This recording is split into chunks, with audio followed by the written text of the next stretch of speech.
Kung pagod ka ng umiyak, maghabol at mag-overthink, baka oras na para maintindihan mo kung ano talaga ang dapat mong gawin sa sitwasyon mo.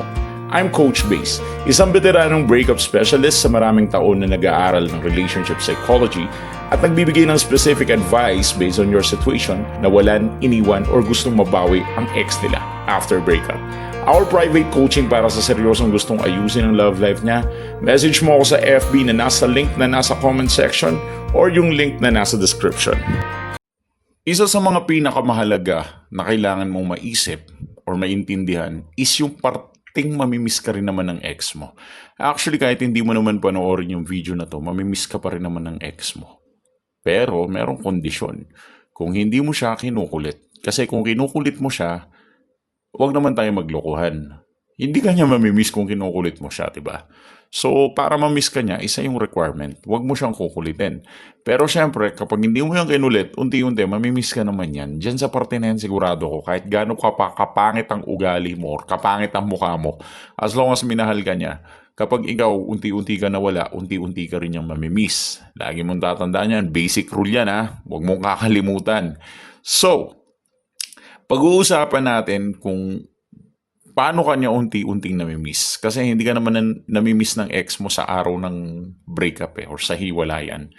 In many cases, kabaligtaran pa nga yun nangyayari. Yung totoong pagka-miss ng ex mo is hindi siya isang biglaan na mangyayari lang. It is a process. Dahan-dahan niyang nabubuo. Kumbaga, meron tayong stage per stage. Kumbaga halimbawa sa stage 1, nawala na yung routine. For example, nung ikaw kausap ka niya madalas, kasama ka niya madalas, or kausap ka niya, LDR man kayo, magkasama kayo physically or everything, pero naging bahagi ka ng araw-araw na buhay niya. At kapag naging bahagi ka ng araw na buhay niya, malaking bagay yun. Ikaw ba naman araw-araw, di ba siya masasanay sa routine mo? Hindi ba siya magiging dependent sa routine mo? Kumbaga, yung routine mo na yun, parang yun na yung buhay niya. Doon na umiikot yung mundo niya.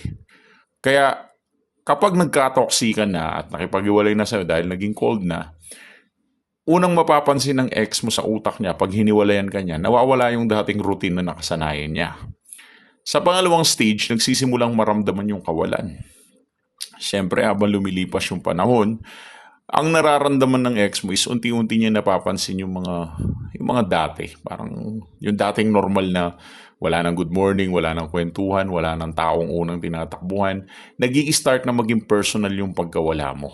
At sa stage 3 naman, nagsisimula na yung comparison. Siyempre, kung may bago siyang karanasan, natural na magtatanong yung sa isip niya kung halimbawa noon, paano nga ba ngayon? Kumbaga, ano yung difference ng noon sa ngayon? Kasi nakasanayan niya yung kasama ka eh. So, sigurado, gagamit yan ng reference point mula sa nakaraan or mula sa mga alaala niya mula sa'yo. Yung reference point babaga na, eto, sanay ako sa ganitong sitwasyon dati, pero ngayong nangyayari sa akin to, anong gagawin ko dito? Anong approach ko dito? Paano ko to haharapin? Kasama itong bagong boyfriend ko, bagong girlfriend ko, or kung wala man, kasama yung sarili ko, paano ko to haharapin? Kailangan ko ng tulong. At kung nakasanayan niya nandun ka sa mga panahon na may pinagdadaanan siya, dun sa memory or alaala niya, yun yung realization or maggagawin niyang reference point.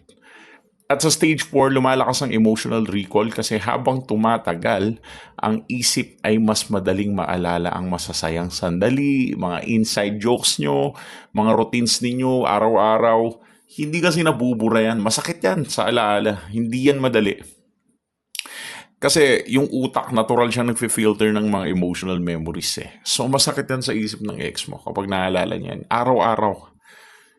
Sa ngayon, hindi pa. I will be definitely clear about it. As of now, hindi pa yan masakit. Pero magiging masakit din yan eventually. At sa stage 5, after ng 4 na stages na yun, dito ka na niya mamimiss siyempre. Mamimiss ka niya kasi hindi ka na ganun ka-predictable. Wala ka na sa dating role mo. Nakita na niya nagpapatuloy ka sa buhay. And to that point, yung pagkawala mo is nagiging mas clear na sa kanya noong panahon na lagi kang nandyan. So, hindi mo kailangan ipaalala yung sarili mo para mamiss ka niya. Ang kailangan mong gawin, lumayo ka para dun ka niya mamiss. Bigyan mo siya ng opportunity na mamiss ka. Yung iba kasi sa inyo ayaw bigyan ng opportunity si ex na mamiss kayo eh. Ginagawa nyo, pinipilit nyo no? Binobombard nyo Huwag kayong ganun. Huwag kayong masyadong pilit. Huwag nyo masyadong isalaksak. Huwag nyo sagasaan yung emosyon ng ex nyo. Bigyan siya ng pagkakataon. Kasi hindi mamimiss ng tao ang presence na palagi niyang inaasahan or ine-expect na nandyan. Ang mamimiss niya is yung presence na dati niyang akalain na nandyan pero hindi nawawala. Doon nagsisimula magbago ang pagtingin niya sa relasyon kapag nag-switch ka na sa personality mo na mas dependent ka na sa sarili. Alam mo yon yung sense of mystery. Yung pagiging mysterious ba? Hindi nyo na kasi wini-workout yung pagiging mysterious nyo kasi parang available kayo di ba? Lagi ka nandyan So, because of that, parang na-feed mo na yung ego niya tapos lagi mo pang napapaunawa sa kanya na available ka. So, wala talagang mangyayari sa ganyan. Kaya if you want to get your ex back, huwag mong paganahin ang puso mo. Kasi hindi naman babalik si ex dahil yung puso mo is maganda. Maganda ang hangarin.